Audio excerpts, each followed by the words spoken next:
الحمد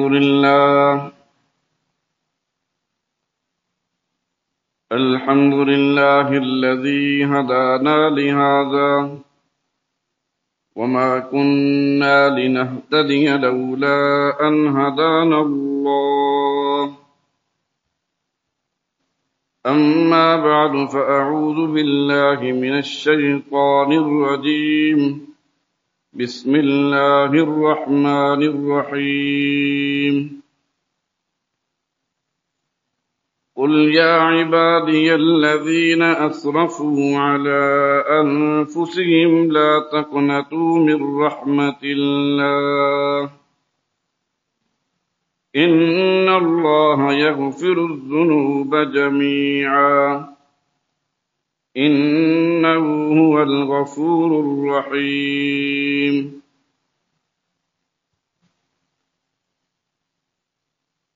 اے پیغمبر میری طرف سے لوگوں کو کہہ دو کہ اے میرے بندو جنہوں نے اپنی جانوں پر زیادتی کی ہے اللہ کی رحمت سے نا امید نہ ہونا، اللہ تو سب گناہوں کو بخش دیتا ہے اور وہ تو بخشنے والا مہربان ہے۔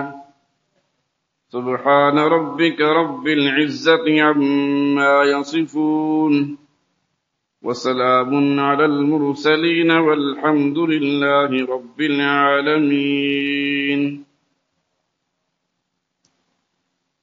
حضرات محترم،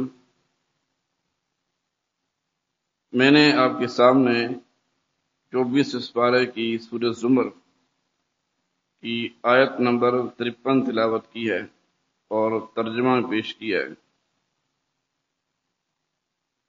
اس آیت کے ترجمے سے آپ حضرات نے اندازہ کر لیا ہوگا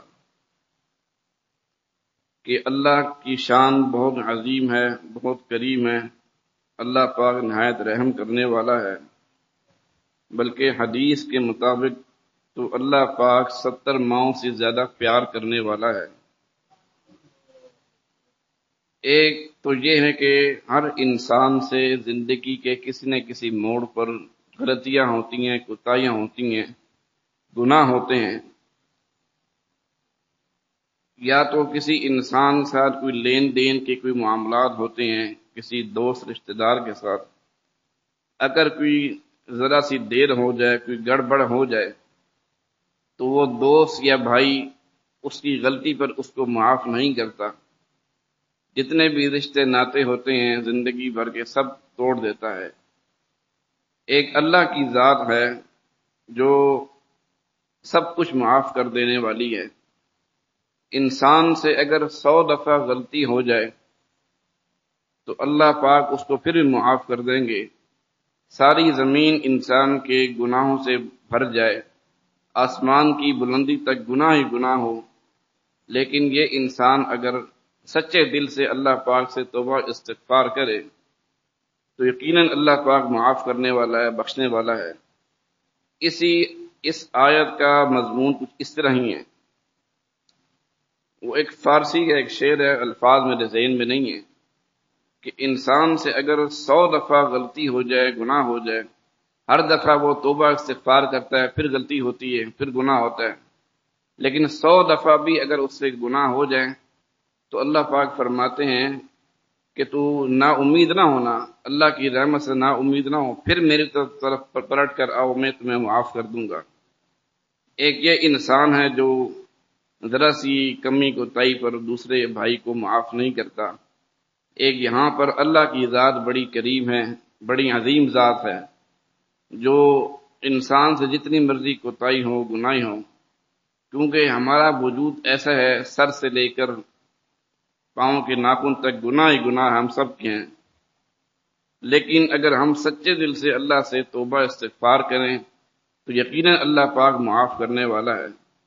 اور اس آیت کے اندر ہم سب کے لیے سبق ہے، قیامت تک آنے والوں کے لیے، کہ اپنی جانوں پر جنہوں نے ظلم کیا ہے وہ مایوس نہ ہوں، اللہ کی رحمت سے نا امید نہ ہوں، اللہ پاک معاف کرنے والا ہے۔ بس اس آیت کا اتنا ہی مضمون ہے، ہر سمجھدار انسان کے لیے کافی ہے کہ وہ سمجھ جائے۔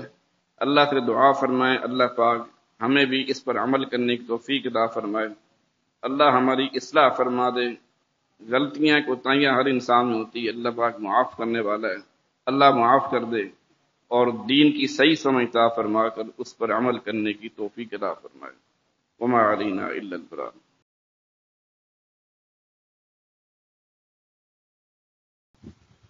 الحمد لله وحده والصلاة والسلام على من لا نبي بعده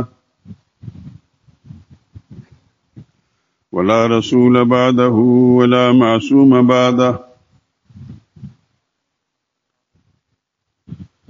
أما بعد فإن خير الحديث كتاب الله وخير الهدي هدي محمد صلى الله عليه وسلم وشر الأمور محدثاتها وكل محدثة بدعة وكل بدعة ضلالة وكل ضلالة في النار۔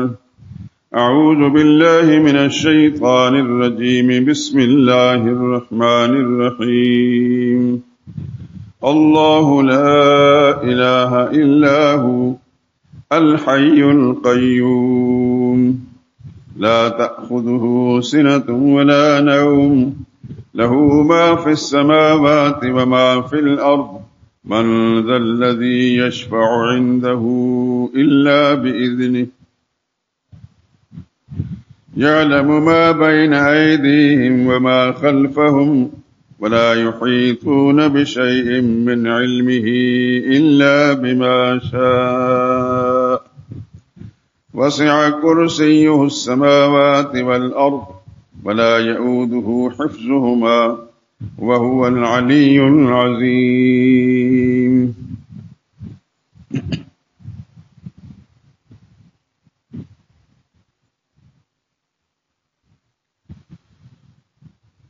اللہ ہی الہ ہے اور کوئی الہ نہیں، وہ معبود برحق ہے کہ اس کے سوا کوئی عبادت اور پکار کے لائق نہیں،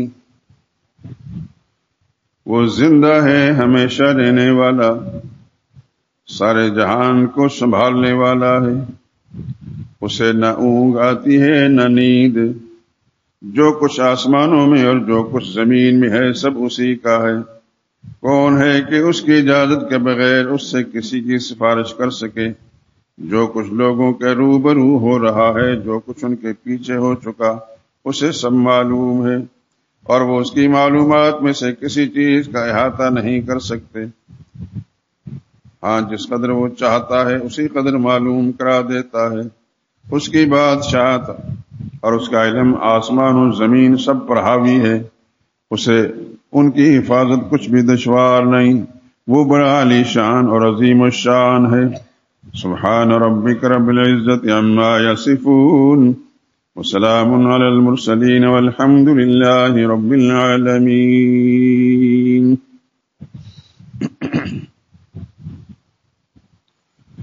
درود پاک پڑھ لیں۔ اللهم صل على محمد وعلى آل محمد كما صليت على إبراهيم وعلى آل إبراهيم إنك حميد مجيد۔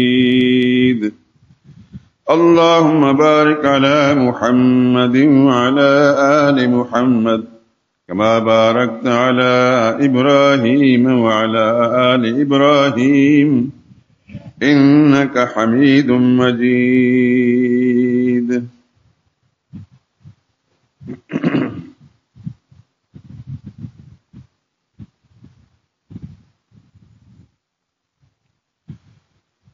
خدا سے بڑھ کے ہو سکتا نہیں ہے مہرباں کوئی، خدا سے بڑھ کے ہو سکتا نہیں ہے مہرباں کوئی، سوا اس کے نہیں ہے خالق کون و مکاں کوئی، اسی کے حکم سے فصلیں بہار آتی ہے گلشن میں، اسی کے حکم سے فصلیں بہار آتی ہے گلشن میں، دکھا سکتا نہیں اس کے سوا عہد خزاں کوئی، مشیت اس کی جب تک راہ بر بن کر نہ آ جائے، نشاں منزل کا پا سکتا نہیں ہے کارواں کوئی۔ وہی مجبور و مضطر کی دعائیں سننے والا ہے، وہی مجبور و مضطر کی دعائیں سننے والا ہے، کرے کیوں آستانے غیر پر آہو فغاں کوئی۔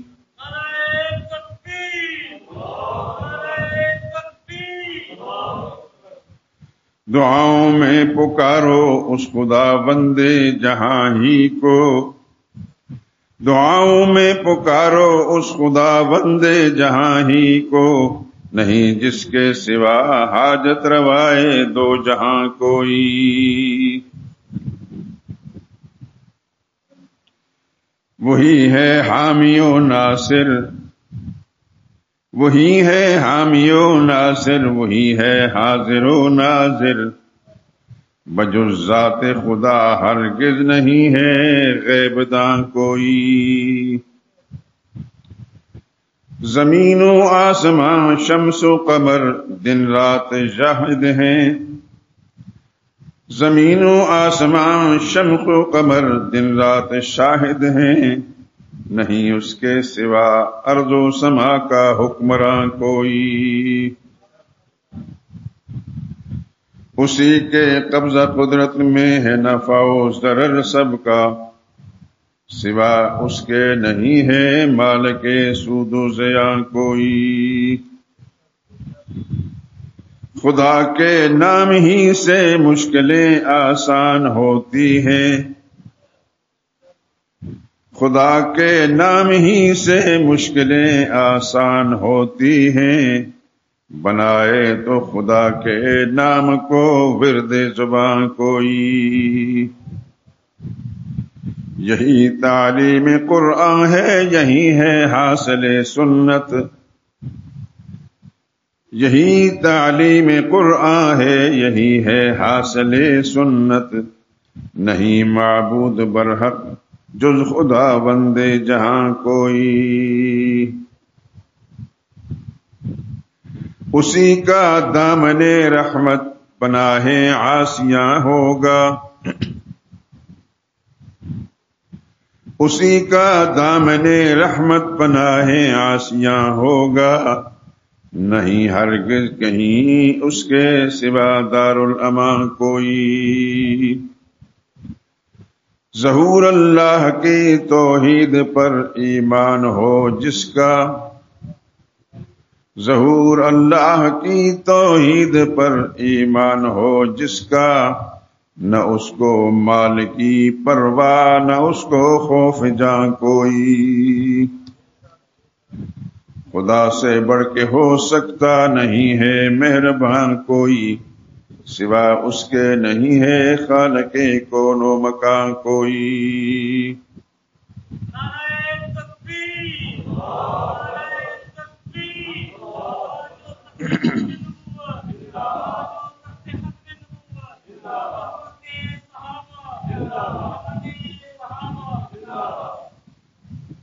جزاکم اللہ خیرا۔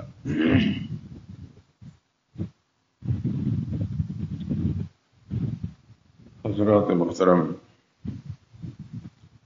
یقیناً آپ حضرات کو یاد بھی ہوگا اور یاد رکھنا بھی ہے کہ قرآن حکیم کی سب سے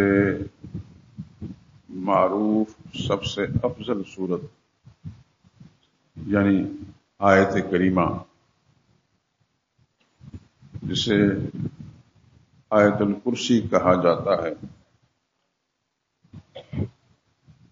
اس سے پہلے بھی اس کی تلاوت ہوئی اور اس سے متعلق کچھ باتیں عرض کی گئیں، اور آج پھر وہی آیت کریمہ تلاوت ہوئی ہے ترجمہ سمیت، اور اسی پر گفتگو کرنی ہے۔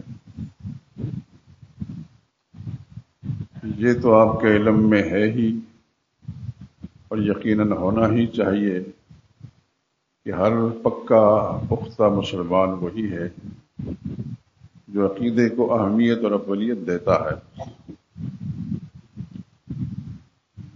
اس آیا کریمہ ویسے تو لمبی آیت ہے، 10 جملے ہیں اس کے، مسئلہ صرف ایک ہی ہے اس کا مسئلہ صرف ایک ہے، اور وہ اس کے پہلے جملے کے اندر موجود ہے، اللہ لا الہ الا ہو، بس اللہ ہی الہ ہے اور کوئی الہ نہیں۔ اس آیہ کریمہ کا مرکزی مضمون یہی ہے، اور اس آیہ کریمہ کا جو پہلا جملہ ہے اس کی تائید کے لیے بعد کے جملے لائے گئے ہیں، اللہ ہی الہ ہے اور کوئی الہ نہیں، الحیو کیونکہ وہ دائمی زندگی کا مالک ہے، یہ دلیل اس بات کی کہ اللہ ہی الہ ہے، القیوم ساری دنیا کو سنبھالنے والا ہے، یہ دلیل ہے اس بات کی اللہ ہی الہ ہے، اس کے سوا کوئی اور سارے جہان کو سنبھالنے والا نہیں، معلوم ہے الہ وہی ہے، اس کو اونگ بھی نہیں آتی اور نیند بھی نہیں آتی، یعنی غفلت کے سارے آثار اس سے دور ہیں، اس بات کی دلیل ہے کہ اللہ ہی الہ ہے، اسے کوئی اور الہ نہیں۔ جس کو اونگ اور نیند آتی ہے یہ دلیل ہے غفلت کی، کمزوری کی، اور کمزوری مخلوق کی صفت خالق کی نہیں۔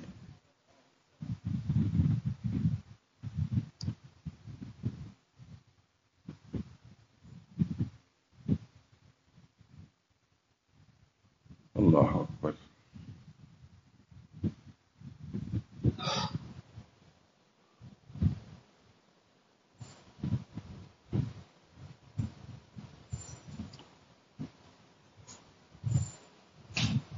اللہ کے ایک عظیم پیغمبر، دھیان سے سننا،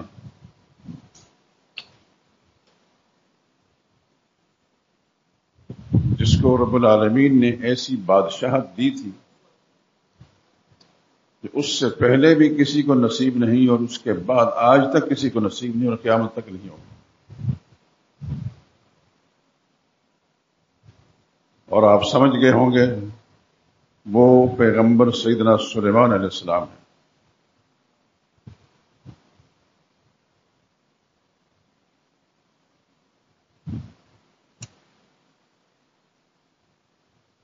اللہ تعالیٰ نے ان کو ایسی بادشاہت دی تھی کہ انہوں نے خود دعا مانگی تھی، رب ہب لی ملکن، میرے داتا مجھے ایسی بادشاہت دے دے، لا ینبغی لأحد من بعدی، کہ میرے بعد کسی کو نصیب نہ ہو سکے۔ قربان جہاں اس پیغمبر پر علیہ الصلوۃ والسلام۔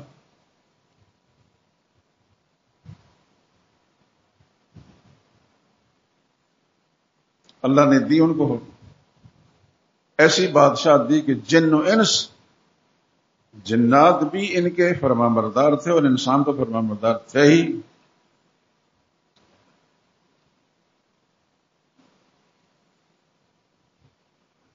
ایک دفعہ جنات کو کوئی حکم دیا انہوں نے کہ فلاں کام کرو، انکار کی تو مجال نہیں تھی کسی کی، جنات لگ گئے اس کام میں۔ سیدنا سلیمان علیہ السلام کسی ایک مخصوص جگہ میں جہاں جنات کو دکھائی دیتی کھڑے ہو گئے ان کی نگرانی کے لیے،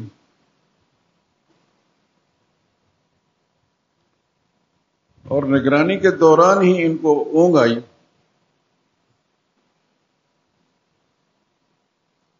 لیکن جنات کو پتہ نہ چلا کہ سلیمان علیہ السلام جو ہمیں دیکھ رہے ہیں ان کو اونگ آئی،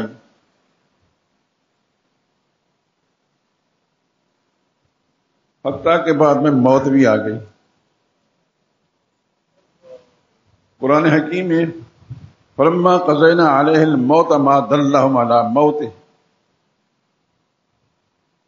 ہم نے جب سلیمان علیہ السلام پر موت طاری کر دی تو جنات کو پتہ نہ چلا کہ ہماری نگرانی کرنے والی شخصیت سیدنا سلیمان علیہ السلام وہ زندہ نہیں ہے، فوت شدہ ہے، لیکن کھڑے تھے، اپنی لاٹھی کے سہارے کھڑے تھے۔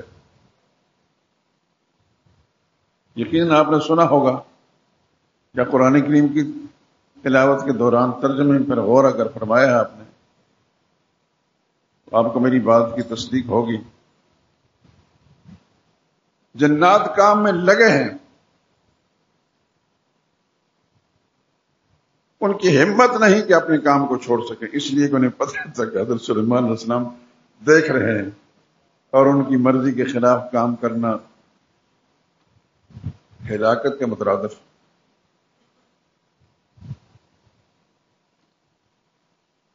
قرآن کہتا ہے فلما قضینا علیہ الموت، ہم نے سلیمان علیہ السلام پر موت کے فیصلے کر دیے. کھڑے کھڑے ہیں لاٹھی کے سارے. ما دل علی موت ہی، ان کی موت سے جنات کو پتہ نہ چل سکا. الا دابۃ الارض، ایک لاٹھی جس کے سہارے وہ کھڑے تھے. لیکن جب تک لاٹھی ٹوٹ کر گری نہیں حضرت سلیمان علیہ السلام بھی کھڑے کھڑے ہیں. اللہ کا کرنا ایسا ہوا کہ لاٹھی کو دیمک لگ گئی. دیمک کا کیڑا لاٹھی کے ایک سرے پر لگ گیا اور وہ سو کھاتا رہا. آپ اندازہ فرمائیں کہ لاٹھی بھی کچھ سلیمان علیہ السلام کی کوئی بچے کی لاٹھی تو نہیں ہوگی، عظیم پیغمبر کی عظیم لاٹھی ہوگی. اور جو دیمک کا کیڑا اس کو ایک کنارے پر لگ گیا، اس کو بھی کوئی وقت لگا ہوگا. قرآن حکیم کے اسلوب یہ ہے ما دل علی موت ہی، جنات کو پتہ نہ چل سکا سلیمان علیہ السلام کی موت کا الا دابۃ الارض، وہ دیمک کا کیڑا تأکل من ساعتہ جو ان کی لاٹھی کو کھا رہا تھا. کتنا عرصہ وہ لاٹھی کو لگے رہے اللہ ہی جانتا ہے، قرآن نے اس کو بیان نہیں کیا. فلما خر، لاٹھی جب بالکل دیمک نے مکمل طور پر اس کو اندر سے کھوکھلا کر دیا تو لاٹھی ٹوٹ کر گر پڑی، اور لاٹھی کے سارے حضرت سلیمان علیہ السلام جو کھڑے تھے وہ بھی گر پڑے. تبینت الجن، جنوں نے دست حضرت ملتے ہوئے کہا اللہ کانوا یعلمون الغیب، کاش ہم غیب جانتے ہوتے. قرآن کا اسلوب یہ ہے تبینت الجن، جنوں نے اظہار افسوس کے طور پر کہا اللہ کانوا یعلمون الغیب، ہم غیب جانتے ہوتے ما لبثوا فی العذاب المہین، اتنا عرصہ جو اس مصیبت میں ہم گرفتار رہے ایسا نہ رہے.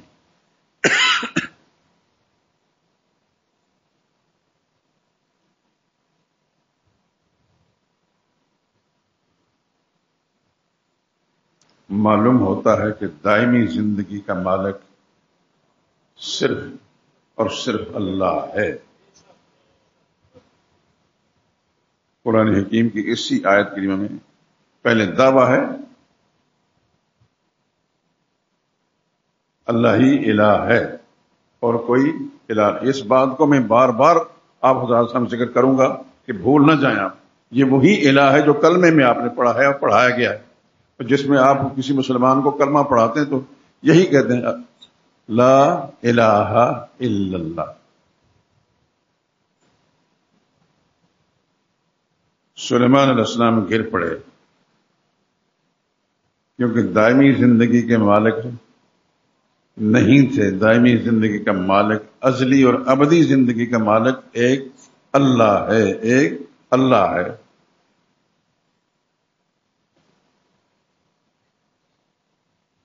معلوم ہوتا ہے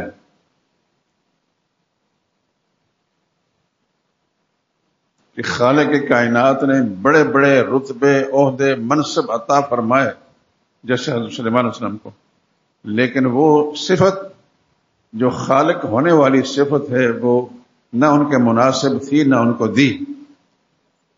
دائمی زندگی کا مالک کون ہے؟ صرف اور صرف اللہ ہے. یہی قرآن کریم نے دعویٰ کیا ہے اللہ ہی الہ ہے اور کوئی الہ نہیں. اس کی وجہ یہ کہ الحی و دائمی زندگی کا مالک وہی ہے، کوئی اور ہمیشہ زندہ رہنے والا نہیں. اگر کوئی رہتا تو سلیمان علیہ السلام جیسا بادشاہ اور پیغمبر جن کو اللہ نے اتنی بڑی سلطنت دی تھی، قرآن رب حب لی ملکن، انہوں نے دعا بھی مانگی تھی یا اللہ مجھے ایسی سلطنت دے لا ینبغی لأحد من بعدی، میرے بعد کسی اور کو نصیب نہ ہو سکے. اور واقعتاً نہ اس وقت تک کسی کو نصیب ہوئی، نہ اب اس کے بعد کسی کو نصیب ہوئی. دائمی زندگی کا مالک تو خیر اللہ ہی ہے، سلیمان علیہ السلام نہیں تھے، لیکن ایسی سلطنت کسی کو نہیں دی.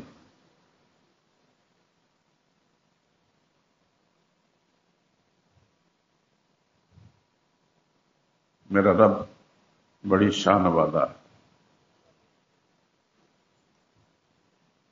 پیغمبر کو نبوت بھی دی، اور پھر پیغمبر ابن پیغمبر ہے. ان کے والد حضرت داؤد علیہ السلام بھی پیغمبر تھے، لیکن انہوں نے دعا مانگی تھی اللہ سے. کیا ان کے مزاج میں تھا؟ رب حب لی ملکن، میرے اللہ مجھے عطا کر ایسی حکومت، سلطنت لا ینبغی لأحد من بعدی، میرے بعد کسی اور کو نصیب نہ ہو سکے. اور پھر اللہ نے دی. لیکن دائمی زندگی کے مالک نہ بن سکے. جنات جو ان کے تابع تھے کام کر رہے تھے اور مڑ مڑ کر دیکھ رہے تھے کہ سلیمان علیہ السلام لاٹھی کے سہارے کھڑے ہمیں دیکھ رہے ہیں، لیکن قضاء و قدر کے فیصلے، قضینا علیہ الموت، ہم نے روح قبض کر لی. حضرت سلیمان علیہ السلام کھڑے کھڑے اللہ نے روح قبض کر لی، لیکن گرے نہیں، اس لیے کہ لاٹھی کے سہارے کھڑے تھے اور لاٹھی صحیح تھی. پھر اللہ پاک یہ بتانا چاہتے ہیں کہ لاٹھی گری تو سلیمان علیہ السلام گرے. لاٹھی کیوں گری کہ دیمک ما دلّ علی موتہ الا دابۃ الارض، سلیمان علیہ السلام کی موت پر کسی نے اطلاع نہیں دی مگر اس دیمک کے کیڑے نے. تأکل من ساتھ جو ان کی لاٹھی کو چاٹ رہا تھا. فلما خر، جب لاٹھی ٹوٹ کر گری تو سلیمان علیہ السلام بھی گر پڑے. تبینت الجن، جنوں نے دست حسرت ملتے ہوئے کہا اللہ کانوا یعلمون الغیب، کاش ہم غیب جانتے ہوتے. ما لبثوا فی العذاب المہین، اس رسوائی والے عذاب میں مبتلا نہ لیتے. کتنے مسئلے ثابت ہو رہے ہیں کہ دائمی زندگی کے مالک کون ہے؟ اللہ ہی ہے، کیونکہ اس نے دعویٰ کیا الحی. دائمی زندگی کا مالک کون ہے؟ اللہ ہے، لیکن ساتھ ہی پھر القیوم بھی ہے. قیوم اسے کہتے ہیں جو سارے جہان کو سنبھالنے والا ہے. زمین و آسمان، آفتاب و ماہتاب، یہ سارا جہان کس نے بنایا ہے؟ اللہ نے بنایا. اور کون اس کو سنبھال رہا ہے؟ یہ ساتوں آسمان، ان کے نیچے کوئی سہارا ہے؟ کوئی ٹیک ہے؟ امریکہ جیسے بڑے بڑے مدعی دعوے دار اور اس جیسے اور مل کر بھی لاہور شہر جتنا ایک ایریا کسی سٹیل سے یا کسی سے بنا کر اس کو نہیں کھڑا کر سکتے، سہارا نہیں دے سکتے. اور اللہ وہ ہے جس نے ایک آسمان نہیں، 2 3 4 5 6 7 ساتوں سبع سماوات، ساتوں آسمان بنائے. کتنے بڑے ہیں میں اور آپ اندازہ نہیں کر سکتے، کتنی لمبائی ان کی چوڑائی ہے اور کتنی وزنی ہے. اللہ اکبر، اللہ اکبر. اللہ تیری شان کا قربان جائے. کاش مسلمان کو اللہ کی عظمت سمجھ میں آ جائے. اس آیہ کریمہ کو شان اتنی بڑی ہے، اس لیے اس کا ایک ایک جملہ جو ہے اللہ کی عظمت اور کبریائی پر اعلان کر رہا ہے. اب پہلا جملہ جو الحی، اسی پر آپ غور فرمائیں. دنیا میں جتنی بھی چیزیں زندہ ہیں ان کی زندگی ایسی ہے جو اللہ کی زندگی ہے. اگر ہوتی تو سلیمان علیہ السلام جیسے بادشاہ کو، وہ خدا کے پیغمبر بھی تھے اور بادشاہ بھی تھے، اور اللہ تعالیٰ سے انہوں نے وہ سلطنت مانگی تھی اور مانگ کر لی تھی اور اللہ نے عطا بھی فرمائی. صرف انسانوں کے حکمران نہیں تھے، وہ جنات کے بھی حکمران تھے.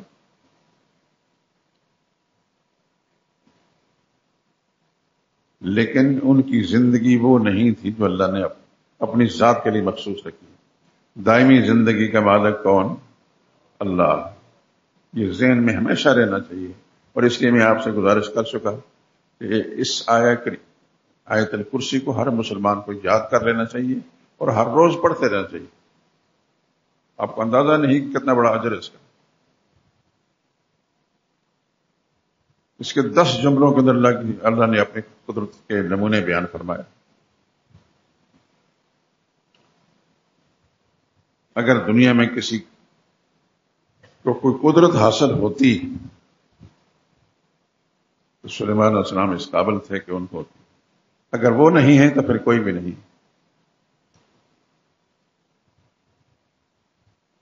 یہ جو مسئلہ میں آپ حضرات سے عرض کر رہا ہوں، اس کی وجہ یہ ہے کہ دین کی بنیاد اللہ کی توحید ہے. دین کی بنیاد اللہ کی توحید ہے. توحید نہیں تو کچھ بھی نہیں. توحید نہیں تو کچھ بھی نہیں. اور یہ بھی یاد رکھیں کہ آدم علیہ الصلوۃ والسلام اور اس کے بعد چند ایک پیغمبر، ان کو مستثنا کر لیں، اس کے بعد کئی لاکھ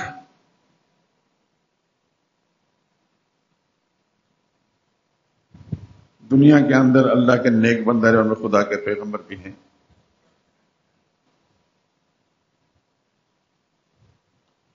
ان کا کام کیا تھا یہ تو کبھی آپ سوچتے ہوں گے. اپنے آقا حضرت محمد مصطفیٰ صلی اللہ علیہ وسلم کی مدنی زندگی کے بارے میں تو آپ بہت کچھ جانتے ہیں، لیکن مکی زندگی کے بارے میں ایک ہی کام تھا. مکی زندگی غالب تھی. مدنی زندگی 10 سال تھی اور مکی زندگی 13 سال تھی. 13 سال میں اللہ کے پیغمبر نے ایک ہی کام کیا ہے، اور وہ آپ حضرات جانتے ہیں، وہ اللہ کی توحید کا کام ہے. اسی کے لیے خدا کے پیغمبر نے مار بھی کھائی. یہی مسئلہ توحید تھا جس کی خاطر نبی کو صحن کعبہ کے اندر گلے میں رسے ڈال کر گھسیٹا گیا. اسی مسئلے کی خاطر ابوبکر صدیق رسول اللہ کا پہلے خاتم اور مخلص ساتھ، ان کو اتنا مارا کہ سیدنا ابوبکر صدیق کے چہرے کا نقوش خراب کر دیا. لاتوں سے مارا مشرکین نے، لیکن ابوبکر صدیق نے یہ مار کھا لی.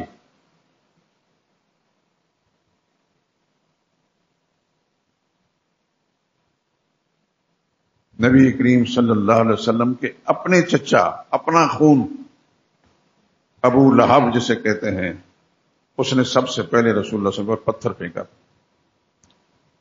اور انہوں نے حضور صلی اللہ علیہ وسلم نے کچھ سے نہیں مانگا تھا، یہ بات لا الہ الا اللہ پڑھ لو کامیاب ہو جاؤ گے. اتنی سی بات پر اتنا غصہ اس کو آیا کہ رسول اللہ صلی اللہ علیہ وسلم پر پتھر پھینکا. اور اتنی سی بات پر جتنے مشرکین مکہ کے بڑے بڑے سرغنے تھے، جتنے چودھری تھے، وہ ادھر بھاگا کو ادھر بھاگا. قرآن کریم بتا دو وَانْطَلَقَ الْمَلَأُ مِنْهُمْ أَنِ امْشُوا وَاصْبِرُوا عَلَىٰ آلِهَتِكُمْ. ان کے چودھری چل پڑے، کوئی ادھر گیا کوئی ادھر گیا، کہنے لگے چلو بھائی چلو، محمد کی بات نہیں سننی، ہمارے باپ دادا کی طرف سے ہمیں جو مذہب ملا اسی پر ڈٹے رہو.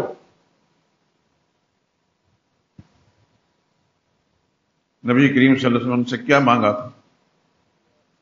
کوئی اقتدار مانگا تھا، کوئی سیٹ مانگی تھی، کوئی کرسی مانگی تھی. ان کی بھلائی کے لیے رسول اللہ صلی اللہ علیہ وسلم فرما رہے تھے قولوا لا الہ الا اللہ تفلحوا. بس اتنا جملہ کہہ دو، اس کو مان لو، کامیاب ہو جاؤ گے تم. پھر 13 سالہ مکی زندگی میں کیا کیا ہوا رسول اللہ صلی اللہ علیہ وسلم کے ساتھ، بہت چیزیں آپ نے سنی بھی ہوں گی، پڑھی بھی ہوں گی. آپ کے صحابہ کرام کے ساتھ کیا کیا ہوا. آگ پر لٹایا گیا. حضرت بلال حبشی رضی اللہ تعالیٰ عنہ حبشہ کے رہنے والے تھے، انگاروں پر ان کو لٹایا گیا. ذرا سوچیں تو صحیح، کسی انگارے پر اپنی انگلی رکھ کر 1 منٹ کے لیے اندازہ فرما لیں. بعض صحابہ کرام کو انگاروں پر لٹا کر اوپر سینے پر پتھر رکھے گئے.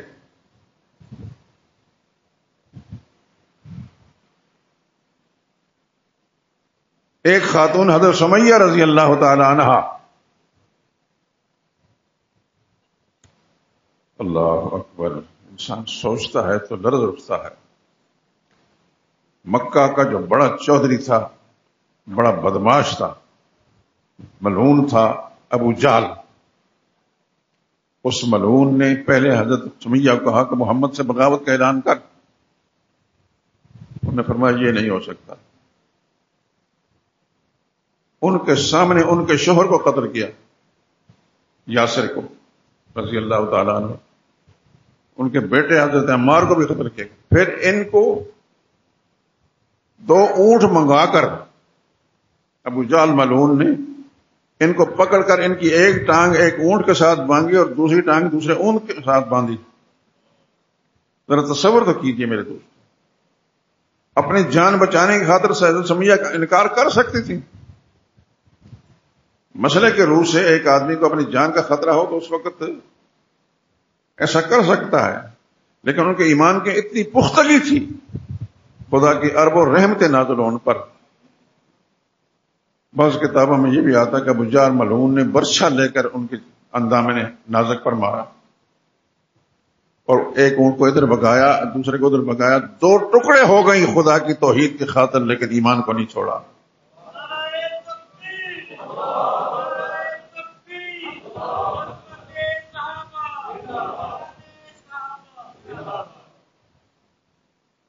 اس توحید کی خاطر یاد رکھیں ہر پیغمبر اسی مسئلے کو بیان کرنے کے لیے آیا. اس ایک بات پہ ہمیشہ اپنے ذہن مرکوز رکھیں. اور اگر نبیوں کو ہم مانتے ہیں تو پھر نبیوں کی بھی ماننی پڑے گی. نبیوں کو مانتے ہیں تو ان کی بھی ماننی پڑے گی. کیا کام کرتے رہے، کیوں انہوں نے مارے کھائیں، کیوں قربانیاں دیں، وطن سے بے وطن ہوئے، خاندان قربان کیے، کئی نبی قتل ہوئے. یقتلون النبیین بغیر حق، قرآن کریم میں آپ پڑھتے ہیں نہ حق خدا کے نبیوں کو قتل کیا گیا. یہ خدا کے دین یہ اتنی بڑی قربانیاں مانگتا ہے کہ انسان صبر بھی نہیں لا سکتا. لیکن یاد رکھیں میرے دوستو، میں جو کچھ آپ کے سامنے گزارش کر رہا ہوں یہ دین کی بنیاد ہے. اس کی خاطر نبیوں نے قربانیاں دیں، اور اس کے لیے میں اور آپ بھی کم سے کم اپنے احساسات، اپنی فکر، اپنی سوچ قربان کر سکتے ہیں. اگر ہماری سوچ اور فکر غلط ہے، باپ دادا سے ہمیں غلط ملی ہے، ہمارا باپ ہمارا دادا یہ کرتا تھا وہ کرتا تھا، فلاں سے جا کر مرادیں مانگتا تھا، فلاں مقبرے پر جا کر گردن جھکاتا تھا، فلاں کے نیازیں دیتا تھا، یہ کرتا تھا وہ کرتا تھا، یہ آپ حضرات مجھ سے بہتر جانتے ہیں. وہ غلط ہے، غلط ہے، غلط ہے. صحیح بات وہ ہے جو خدا کے پیغمبر کرتے ہیں. اور ہم بھی اگر خدا کی پکڑ سے بچنا چاہتے ہیں، ہماری نسلیں بھی خدا کے عذاب سے اگر ہم کوشش کرتے ہیں کہ وہ بھی بچ جائیں، تو پھر ہمیں نبیوں کی بات ماننی پڑے گی. یہ بات یاد رکھیں، ہمیں نبیوں کی بات ماننی پڑے گی. یہ جو بات میں کہہ رہا ہوں، قبروں پر جا کر جھکنا اور ان سے مرادیں مانگنا، یہ غلط بات ہے. قبر کے بزرگوں کو ماننے کا میں انکار نہیں کرتا، ان کی بزرگی کا قائل ہوں، لیکن ان سے مرادیں مانگنے یہ بہت بڑا جرم ہے اور کفر ہے. مرادیں پوری کرنے والا کون ہے؟ صرف اور صرف اللہ ہے. یہی بات محمد مصطفیٰ صلی اللہ علیہ وسلم نے اور آپ کے صحابہ کرام نے قربانیاں دے دے کر دنیا والوں کو سمجھائی ہے. اور آج بھی میرے لیے اور آپ کے لیے بھی یہی بات درست ہے کہ ہم اللہ کے پیغمبروں کی بات کو مانیں اور اس کے مطابق اپنے عقائد پر سنواریں. جس چیز سے خدا کا نبی نے منع فرمایا ہے اور نبی کی تعلیم یافتہ ان کا شاگرد نے منع فرمایا، اسے ہمیں منع ہونا پڑے گا. نبی کو مانتے ہیں تو پھر نبی کی بات بھی ماننی پڑے گی. اب یہ آیت جو مختصر سی آیت ہے، لیکن بار بار میں اس کا تذکرہ آپ کے سامنے کر رہا ہوں، اس کا پہلا جملہ یہ اعلان ہے.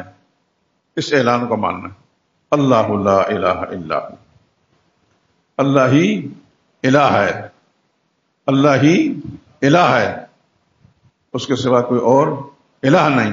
اب لفظ الہ پر غور کریں تو ساری بات سمجھ میں آئے گی۔ اللہ ہی الہ ہے، وہی پیدا کرنے والا ہے، وہی زندگی دینے والا ہے، وہی رزق دینے والا ہے، وہی بیماری میں شفا دینے والا ہے، وہ ساری ضرورتیں پوری کرنے والا ہے، وہی اولاد دینے والا ہے۔ قرآن کریم کی کچھ آیات میں آپ کو سنانا چاہتا ہوں۔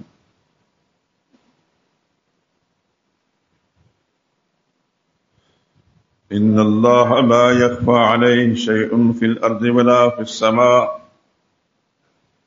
اللہ ہی تو ہے جس پر آسمان و زمین کی کوئی چیز پوشیدہ نہیں۔ یہ پہلا، یعنی اس کا علم ایسا ہے، آسمان و زمین کوئی چیز مخفی نہیں۔ والذی یصورکم فی الارحام، وہی تو ہے جو تمہاری شکلیں بناتا ہے ماؤں کے پیٹ میں۔ ماں کے پیٹ کے اندر جو شکلیں کون بناتا ہے؟ حسین ہے، کالا ہے، گورا ہے، کیسا ہے، کیسا نہیں، یہ شکلیں کس نے بنائی ہیں؟ اس کے بعد فرمایا لا الہ الا ہو، یہ وہی ہے آیت الکرسی کا اللہ لا الہ۔ مان لو اس بات کو کہ اللہ کے سوا کوئی اور الہ نہیں، کوئی حاجت روا نہیں، کوئی مشکل کشا نہیں، اولاد دینے والا نہیں، شفا دینے والا نہیں۔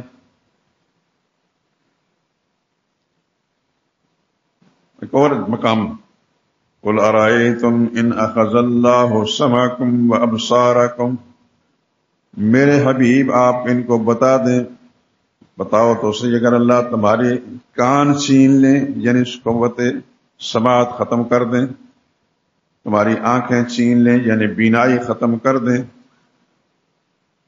وختم علی قلوبکم، دل کی سوجھ بوجھ بھی ختم کر دیں، من الہ غیر اللہ، پھر بتاؤ اللہ کے سوا کوئی اور الہ ہے جو تمہاری بینائی کو واپس دے دے، تمہاری سنوائی کو واپس دے دے۔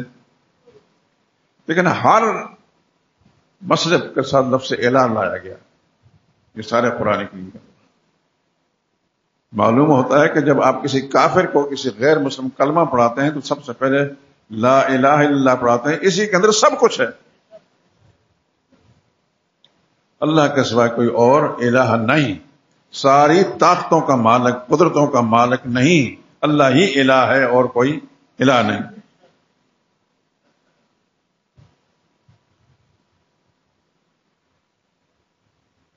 وما ارسلنا من قبلک من رسول، میرے لاڈلے حبیب آپ سے پہلے جتنے رسول بھیجے، الا نوحی الیہ، ان کو ہم یہی پیغام بھیجتے تھے، لا الہ الا ہو، اللہ کے سوا کوئی اور الہ نہیں۔ یہ قرآن ہے میرے دوستوں۔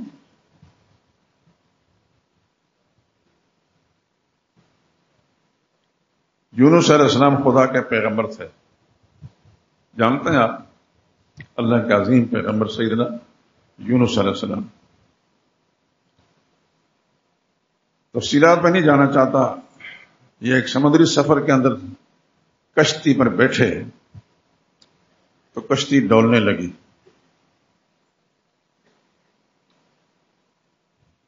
کسی نے کہا کہ لگتا ہے کہ کشتی کے اندر ایسا آدمی بیٹھ گیا ہے جس کا آقا اس سے ناراض، مالک کی مرضی کے بغیر آیا ہے۔ اب کون ہے کوئی بتا نہیں سکتا۔ بالآخر یونس علیہ السلام کو اس بات کا اندازہ ہو گیا کہ میں اللہ کی مرضی کے بغیر، حکم کے بغیر نکلا، ادھر آنے کا میں نے اللہ سے پوچھا نہیں تھا۔ یونس علیہ السلام نے خود ہی دریا میں چھلانگ لگا دی۔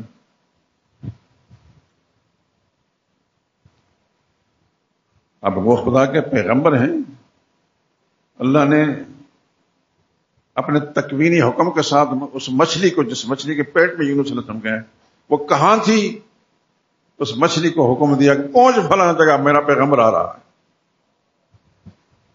اور اس کو لقمہ بنا لے، لیکن غذا نہیں بنانا، اپنے پیٹ میں لے لے غذا نہیں بنانا. وہ مچھلی کے پیٹ میں یونس علیہ السلام چلے گئے. یہ قصہ سنانا مقصود نہیں، سنانا یہ مقصود ہے کہ مچھلی کے پیٹ کے اندر بھی یونس علیہ السلام نے کس کو پکارا؟ اللہ ہی کو پکارا. کیا تھا؟ فنادا فی الظلمات، ان اندھیروں کے اندر پکارا، اللہ الہ الا انت، اے اللہ تیرے سوا کوئی اور الہ نہیں، لا الہ الا انت سبحانک انی کنت من الظالمین. پیغمبر کو یہ پتا تھا کہ زمین پر بھی اللہ ہی الہ ہے اور مچھلی کے پیٹ کے اندر بھی اللہ ہی الہ ہے، وہاں بھی مشکل کشا اللہ ہے اور یہاں بھی مشکل کشا اللہ ہے. اور بالآخر یونس علیہ السلام کی یہ التجا اللہ نے قبول فرمائی. ایک خاص وقت میں مچھلی کو حکم دیا کہ دریا کے کنارے جا کر میرے پیغمبر کو اگل دے باہر.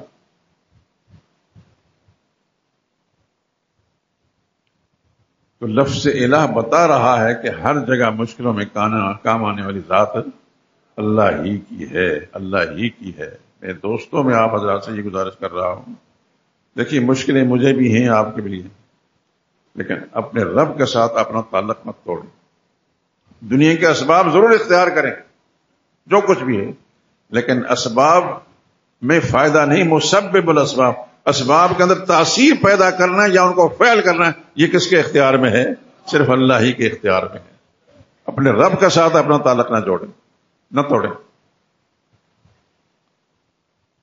اور یہی اپنے عزیزوں کو، اپنے بچوں کو، اپنے ماتحتوں کو سبق پڑھائیں کہ سارے اختیارات کا مالک اللہ ہے. اگر ہمارا یہ عقیدہ نہیں تو ہمارے کلمے کا کوئی اعتبار نہیں، کلمہ بھی ہمارا پھر جھوٹا پڑنا ہے. اگر ہم کسی ہندو کو، سکھ کو، عیسائی کو، یہودی کو، کسی غیر مسلم کو کلمہ پڑھاتے ہیں تو اس عقیدے کے ساتھ پڑھاتے ہیں کہ کلمے کے ساتھ اس میں ایمان آ جائے گا، وہ مسلمان ہو جائے گا، دار اسلام کے اندر آ جائے گا. تو ایمان کیا ہے؟ پہلے اس کا مشرکانہ عقیدہ تھا، وہ ہندو تھا، بت پوجا کرتا تھا. اب لا الہ الا اللہ کے ساتھ وہ بتوں سے انکار کر کے پھر اللہ کی ذات پر آ جائے گا.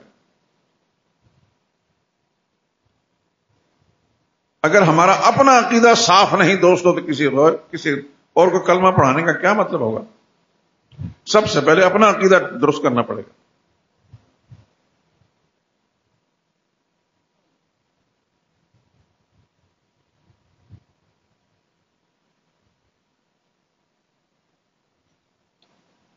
قرآن حکیم کے اندر دسیوں جگہوں کے اندر لفظ الہ آتا. مثلا ایک جگہ میں بہت سارے نبیوں کا ذکر کر کے اللہ فرما وَمَن يَقُلْ مِنْهُمْ إِنِّي إِلَٰهٌ مِّن دُونِهِ فَذَلِكَ نَجْزِيهِ جَهَنَّمَ. اگر کوئی شخص یہ کہتا ہے کہ میں الہ ہوں، اللہ فرماتے ہیں کہ اس کو ہم جہنم کے اندر جھونک دیں. الہ صرف اللہ ہی ہے، اللہ کے ساتھ اور الہ نہیں. مَتَّخَذَ اللَّهُ مِن وَلَدٍ، اللہ وہ ہے جس کی کوئی اولاد نہیں. وَمَا كَانَ مَعَهُ مِنْ إِلَٰهٍ، نہ اس کے ساتھ کوئی اور الہ ہے. اسلوب بدل بدل کر قرآن حکیم کے اندر اس مسئلہ کو بیان کیا گیا. میں بڑے آسان طریقے سے آپ کی خدمت میں پیش کر رہا ہوں. ایک تو یہ کہ آیت الکرسی آپ کو یاد ہوگی، ہر وقت پڑھتے رہیں گے اور آپ کے ایمان میں تازگی پیدا ہوتی جائے گی، خدا کی رحمتوں کے حقدار مستحق بن جائیں گے اور عقیدے میں تازگی ہوتی رہے گی.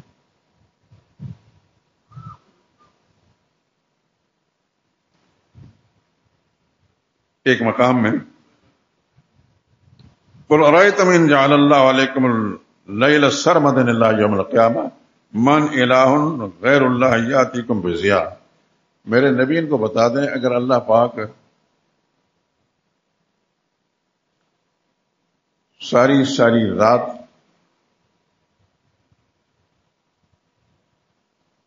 یعنی دن نہ ہو، رات ہی رات بنا دے، سارے اوقات کو رات ہی رات کر دے، اور تم روشنی چاہو تو بتاؤ روشنی کون لائے گا؟ اللہ کے سوا کوئی اور روشنی دے نہیں سکتا. پھر فرمایا یہ بتاؤ کہ اللہ ہمیشہ کے لیے دن کر دے، رات تمہیں چاہیے آرام کرنے کے لیے، تو پھر رات کون لائے گا؟ کوئی نہیں لا سکتا. اللہ ہی کی مہربانی سے دن بھی ہے اور رات بھی ہے. ہمیں پتہ نہیں چلتا کہ دن کا کیا فائدہ ہے اور رات کا کیا فائدہ ہے. ہم نے کبھی اس تنہائیوں میں بیٹھ کے اس بات پر غور نہیں کہ خدا کی مہربانیوں کا. اللہ اکبر. سچی بات یہ دوستو، اللہ مجھے بھی اور آپ کو بھی ایسا ہی عقیدہ نصیب فرمائے. تنہائیوں میں بیٹھ کر ایک ایک چیز پر غور کریں. زمین کے دامن سے اگنے والی ایک کونپل کسی پودے کی، اس پہ غور کریں. آپ پھل خریدتے ہیں آج کل، کسی پھل میں کوئی لذت ہے، کسی میں کوئی لذت ہے، کسی میں کوئی لذت ہے. کسی زمین سے پیدا ہوا. یہ زمین کے اندر یہ لذت، یہ مٹھاس کس نے پیدا کی؟ کبھی ہم نے تنہائیوں میں بیٹھ کر غور کیا اس بات پر؟ یہ کون کرنے والا ہے؟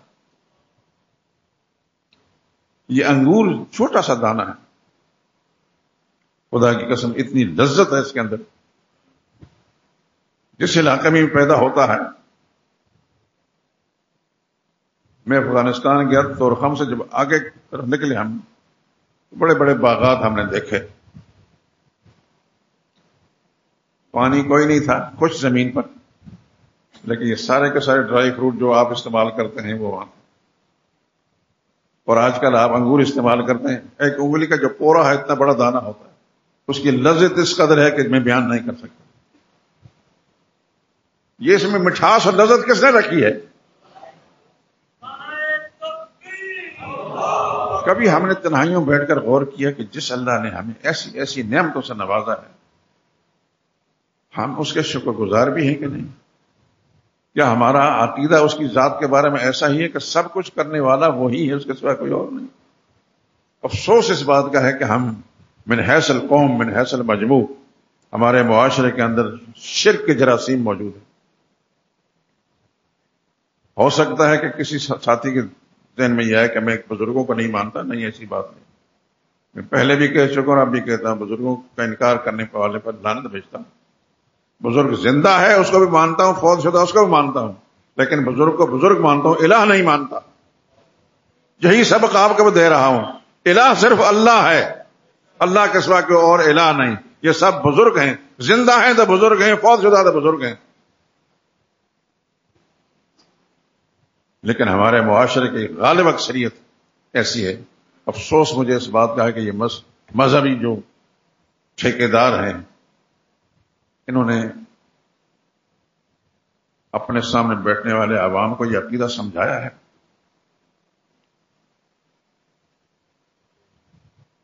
وہ تو یہی کہیں گے کہ مسجد شہداء کا جو امام ہے یہ بزرگوں کا منکر ہے، ادھر نہ جایا کرو.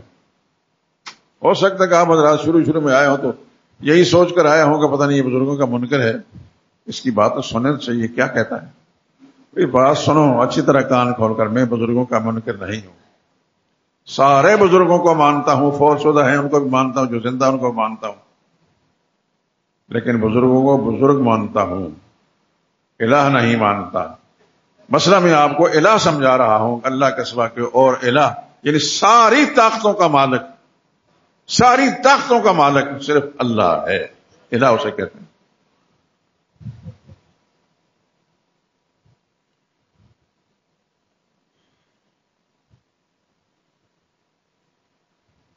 قرآن حکیم کی تلاوت ضرور کیا کریں. میں آپ حضرات سے گزارش کرتا ہوں، لیکن جا بجا لفظ الہ جو آتا ہے اس پہ بھی غور فرمایا کریں. اس کا پس منظر دے. قرآن حکیم کا ترجمہ جو ہے کسی معتبر عالم کا ترجمہ سامنے رکھ کر اس کی تلاوت کیا کریں، تو آپ کو یہ اندازہ ہو جائے گا کہ لفظ الہ کس پس منظر میں آیا ہے، اللہ کیا سمجھانا چاہتا ہے. تو آیت الکرسی کا پہلا ہی جملہ ابھی پورا بیان، اللہ لا الہ الا ہو، اللہ ہی الہ ہے اور کوئی الہ نہیں. اس کا تھوڑا سا میں نے تشریح کی، الحیو کہ وہ دائمی زندگی کا مالک ہے، دائمی زندگی کا مالک اللہ کے سوا کوئی اور نہیں. سیدنا سلیمان علیہ السلام کا میں نے مختصر سا واقعہ سنا دیا، وہ بھی قرآن کریم کے اندر موجود ہے. اور وہ عظیم پیغمبر تھے اور عظیم بادشاہ بھی تھے. ایسے بادشاہ تھے کہ قرآن کریم سے پتہ چلتا ہے کہ اس سے پہلے بھی ایسی بادشاہت اللہ نے کسی کو نہیں دی، اور اس کے بعد بھی انہوں نے فرمایا تھا لا ينبغي لأحد من بعد، میرے بعد بھی کسی کو نصیب نہ ہو.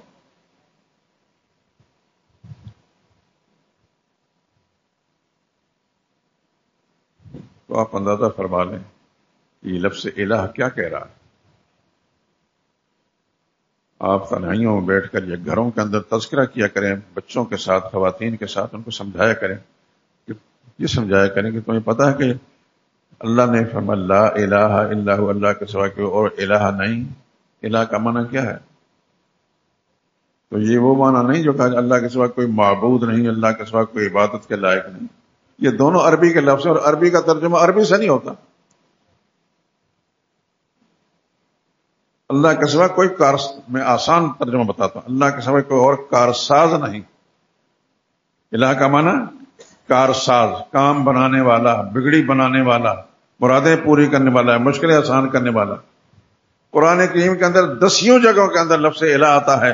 اس کے سیاق و سباق کو دیکھیں تو یہی مسئلہ سمجھایا جائے گا. اور آپ حضرات سے پھر گزارش کروں گا کہ آیت الکرسی کو یاد رکھیں، یاد کر لیا کریں. بچوں کو، خواتین کو اس کی طرف توجہ دلائیں. میری بچی وہاں انگلینڈ میں رہتی ہے، تو اس کے کبھی کبھی میرے ٹیلی فون پہ بات ہوتی ہے. چھوٹے چھوٹے بچے ہیں اس کے، تو باقاعدہ ان کو آیت الکرسی یاد کرائی گئی. میں بڑا خوش ہوتا ہے اس بات پر کہ آیت الکرسی بچوں کو یاد کرا دی اور ساتھ ساتھ ترجمہ میں. تو آپ حضرات سے یہی گزارش ہے کہ اپنے گھروں کے اندر خواتین کو، بچوں کو یہ سبق دیں. یوں تو سارے قرآن کے ساتھ بڑا گہرا تعلق رکھتے ہیں، لیکن آیت الکرسی ایک مختصر سی آیت ہے جس کے 10 جملے ہیں. اس پہ غور کرتے رہیں گے تو انشاءاللہ عقائد کا معاملہ بالکل ٹھیک ہو جائے گا. وآخر دعوانا ان الحمد للہ رب العالمین.